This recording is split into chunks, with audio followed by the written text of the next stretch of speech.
The match ended 2-1 in favor of Liverpool. A familiar scoreline whenever Liverpool faced Tottenham. Physical battles, red cards, tension everywhere. Richarlison scored again, but Tottenham still walked away defeated. That is what everyone sees. What lies beneath, however, is a far more complex tactical battle. Welcome back to another tactical breakdown from Cassiel Turnbull. One of the biggest tactical highlights of this match was the duel between Florian Wirtz and Xavi Simons. Both wore the number 7, but in reality, both are central attacking midfielders, modern number 10s. And yet, neither played in their natural position. Both were pushed out wide, each with a very different task. This matchup drew even more attention because both Wirtz and Simons were standout creative midfielders in the Bundesliga. But in the Premier League, both have struggled to fully adapt, especially under heavy expectations.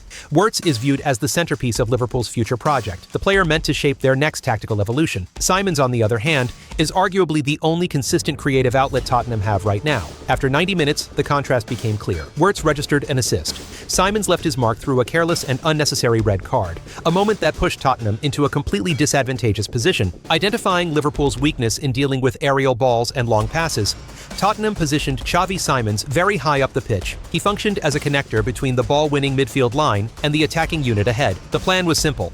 Move the ball quickly from center-backs, central midfielders, or wide defenders. Find Simons early. His job was to move constantly, receive the ball, turn under pressure, and distribute. From there, Tottenham could access Liverpool's penalty area. The ball could go right to exploit Kudus's pace, or switch to the opposite flank, where Spence or Bergvall would receive before crossing for Kolo Muani inside the box. Liverpool, meanwhile, remain a team that lives through the middle. They no longer rely on traditional touchline wingers. Their positional thinking prioritizes central control. As a result, space on the flanks often becomes ineffective during their build-up. That is why Wirtz constantly drifted inside, operating as a true attacking midfielder. Quick combinations, one-touch passes, through balls between the lines.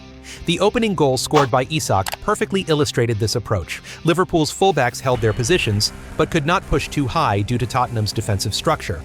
This forced Liverpool to funnel most of their attacks through central zones. Liverpool's vulnerability on the flanks was obvious. Thomas Frank certainly saw it. The real question was how he chose to confront it. Formations that had previously worked for him, such as the 4-2-3-1 or 5-4-1, were abandoned. Instead, he opted for a new system. The goal was clear. Go head-to-head with Liverpool in midfield. Tottenham overloaded the center, looking to dominate through physicality and aggressive duels. They aimed to overpower Liverpool's relatively lightweight midfield, win the ball in tight spaces, and push forward immediately. The problem was execution. Tottenham's central midfielders lacked the ability to circulate the ball cleanly or maintain connections between the lines. As a result, the game's rhythm was constantly broken. Fouls, collisions, stop-start sequences. Even after Tottenham were reduced to 10 men following Simons' red card, the tactical approach barely changed. At times, they even looked more stable without him on the pitch. In the second half, Tottenham increased the intensity.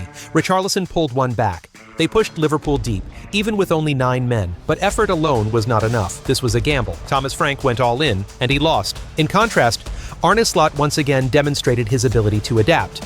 In the first half, McAllister's role remained unchanged, and so did the problems.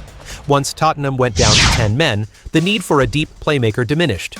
Curtis Jones dropped deeper to assist the build-up. Gravenberch became the central axis of Liverpool's midfield. McAllister shifted from distributor to connector. Wirtz moved to the left side. Liverpool then introduced Isak and transitioned into a flexible system that shifted between a 4-4-2 and a 3-2-3-2. The aim was simple: increase attacking presence. This approach had worked before, most notably against Inter in the Champions League. Still, the lack of width and pace remained unresolved. The two-striker setup lasted barely 15 minutes. Isak was forced off injured, ironically, just moments after scoring the opener. Following a costly mistake from Christian Romero, Slot adjusted once again. Frimpong came on, not as a fullback, not as a forward. Liverpool returned to a 4-2-3-1. Frimpong operated as an attacking midfielder. Szoboszlai dropped deeper to cover the right flank. Frimpong provided what Liverpool had lacked all game: speed and direct penetration down the wing.